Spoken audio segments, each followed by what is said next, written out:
She's got a great attitude and she's fun. Give it up for Mutiya! Mutiya!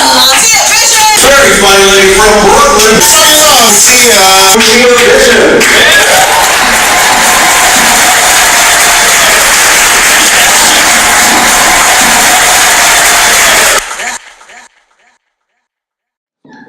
But you're going to remember her name by the end of the night, ladies and gentlemen. Without any further ado, let's give it up for the Comedy Styles of a girl, Mutiya.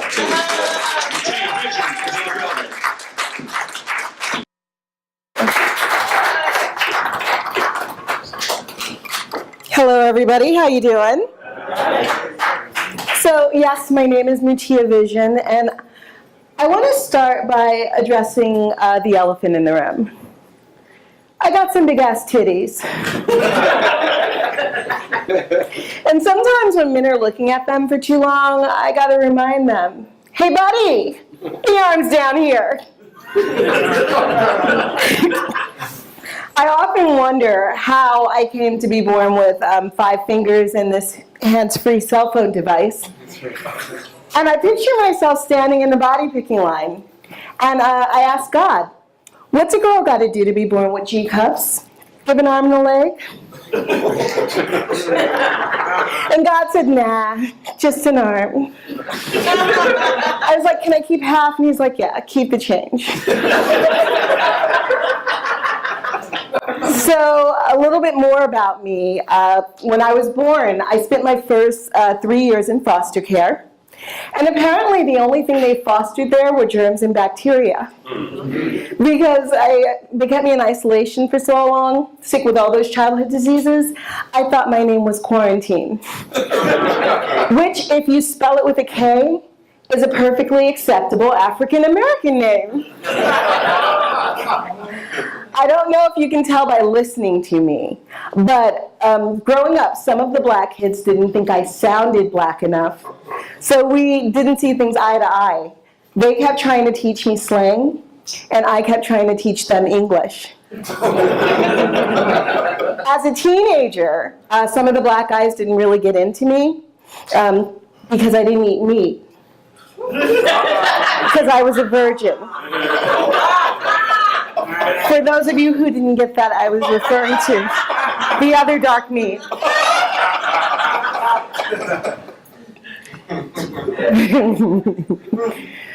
So, I have this black friend. Yeah. And he told me that black people are amazing, you know, because we took this hate word and we turned it into a term of endearment. I was like, N-word, please. That would be like me. Ladies, help me out here. Just yell this out. What's the worst name a guy could call you? Just yell it out. Bitch. But we're going to go with the C word. That would be like me saying, you know, I'm going to take the C word and I'm going to turn it into a term of endearment and empower my ladies. So I start this lovely greeting card company called Cuntable Quotables. And we have some real winners in the lineup, you know, like, to my favorite cunt in the whole wide world, Happy Mother's Day! Or this one is my favorite. I told you to lay off the booze and all those dudes. I hope your cunt feels better soon. Got to get well cunt card. Don't act like you don't know somebody who knows somebody. So, do we have any parents in the audience tonight? Yeah. All right. Well, I am the proud parent of not 1, not 2, but 8 badass kids, y'all. And I envy some of you parents who only have 1 or 2 kids, because you don't know what it is to discipline 8 children. I see y'all looking at my arm. You probably still want to know where it went. Well, I'll tell you. One day, my kids were misbehaving so badly, I snatched it off and I beat the shit out of them with it. And I haven't seen it since, y'all. Oh, man. Let me tell you about one of my badass kids. A few weeks back, my husband told our 13-year-old to get off the phone and go to bed. Only she didn't appreciate his attitude. So she went in the other room and she called 911 on her father, y'all. Because she's a bad... Anyway, And you know they came. And they were ready to take my husband off to jail. And they were like, tell us what your daddy did to you, little lady. And she said, he told me to get off the phone and go to bed. And he said, and then he hit you with the phone and threw you on the bed. And she said, no. Somebody needs to clean the wax out their ears. First of all, my daddy never beats me. I said he told me to get off the phone and go to bed. Now, is there anything about that you don't understand, officer? Well. That officer took one look at her. He walked away. He took one look at my husband, and he said, you need to whip her ass. Because she got an attitude problem. Anybody have teenagers? Yeah. Okay, yeah. We've got 3 of them right now. And I had a breakthrough moment with my teenager. She came to me and she said, she came out to me as a lesbian, y'all. Oh. Yeah. And I was like, that's great, honey, but wait a minute. How do you know when you haven't sampled any of the flavors yet? She says she knows because she finds women attractive. I was like, I find dogs attractive. But you don't see me fucking them. And then she told me that there was this, you got to keep in mind, this is my first lesbian birds in these conversations, so you got to give me some leeway on that one. But she told me that there was this Asian guy in her class who really liked her from China. And I was like, that could work. He's feminine. He's pretty. And he probably only has an enlarged clitoris anyway. That was the end of that mother-daughter chat because she walked away. You know, kids these days are so ungrateful. I'm just trying to be helpful. Oh my God. So we have 8 kids, right? So we have 5 girls and 3 boys. And you know how some people keep trying for a boy or a girl? We kept trying for twins. It never happened. But we both learned a lot after having child number 8. Apparently babies are what happen when you don't use birth control. Did you guys know that? So we learned about birth control. We started exercising some self-control. And now we only use remote controls in the bedroom. I guess if we have any more kids, their names will be Netflix, Hulu, and Apple, which are also some perfectly acceptable African-American names. Except Apple is also a Caucasian name, I think. So I finally caught up, right? And I got an IUD installed. Okay. For those of you who don't know what that is, it's a sperm missile defense system. And now the sperm is all confused. You know, they're bouncing around up in there, and they're like, ay Dios míos, I never noticed this gate here before. Miguel, ¿qué pasó? The gate.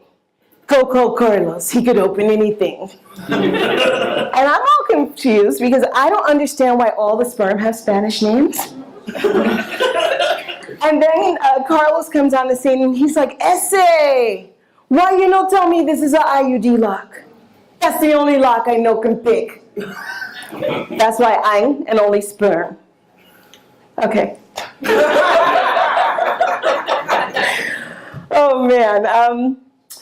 You ever get into an argument with somebody because they don't understand what you understand, they fucking need to understand? Well, I gotta tell you something. Usually my husband and I were really reasonable people. We're really loving, we're respectful, but one day we got into this knockdown, dragged out argument because we couldn't agree whether I was using an X-Acto knife or a box cutter. And if you don't know the difference between them, it's because they're the exact same thing. And he's yelling at the top of his lungs, it's a motherfucking box cutter! And I'm like, it's an X-Acto knife. And an hour in, I'm rebuking him. I'm like, the devil is a liar! Ha! And he's apologizing to the kids because he says he's sorry. He thought he chose better.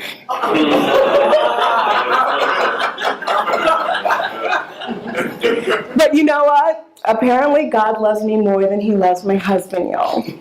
Because on the news that night, there was a story about 12 people who got injured by, guess what? Exactly. An X-Acto knife. I was right. And I wasn't humble about it at all. I was giving myself high fives. I patted myself on the back, and I even did the victory dance to the Salt and Pepper song. I was like, ooh, baby, baby, kiss it real good. And you know, my mother always told me that the key to the happy marriage was to go to bed happy. And I went to bed real happy that night, you know what I'm saying? Because I'm petty like that. So I finally figured out a way where we could reduce the number of reality shows by combining them. Like, I didn't know I was pregnant and hoarding. Okay? That's a story where women give birth and they can't find where the crying is coming from. Because there's a lot of piles of shit, right?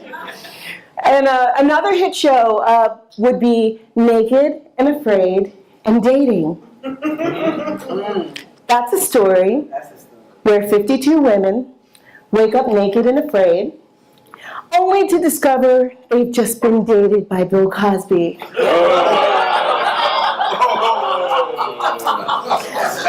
All I know is that show offers endless potential for female leading roles. And I feel like I'd be remiss if I didn't talk about Jared. You guys all heard about Jared Fogle? The ex-Subway pedophile, yeah. Well, at least now we know how Jared really kept all that weight off, huh? He ate fresh. And I heard that he got 15 years, right? Good for him. I would really love to be a fly on the wall where he tries to convince his fellow judgmental inmates how he's not really a pedophile. And they try to reassure his ass that they're not really rapists. Quit wiggling, Jared. We're all the good guys here.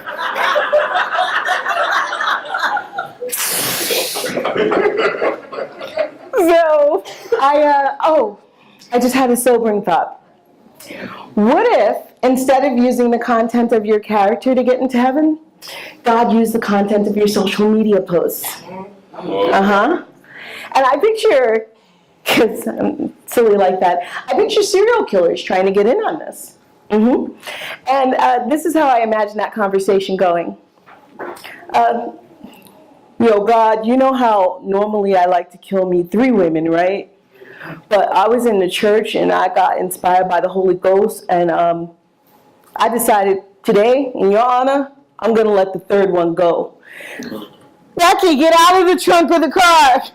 I'm not going to kill and eat you today. You're free to go. Don't act like you can't walk with duct tape wrapped around your ankles. Hot damn it. Red light, green light. Don't make me go get that shovel. That's just the melanin in my jokes, guys. Anyway, I want to close on this. I just want to share with you that I lost 60 pounds, guys. Thank you. Thank you. And no, it wasn't a late-term abortion. And my husband was like, wow, and the kids were like, Mom's hot. And even the haters had to acknowledge me. They were like, damn, girl, you looking kind of lean. What you doing? Cancer? But I got to tell you, I made a conscious effort to gain 30 pounds back. Because that was how much titties I lost. Apparently, I love my titties more than I hate the idea of losing a limb to diabetes. Losing a limb doesn't scare me. My name's Mutiya Vision. Keep it going, co-host. Thank you very much, everybody.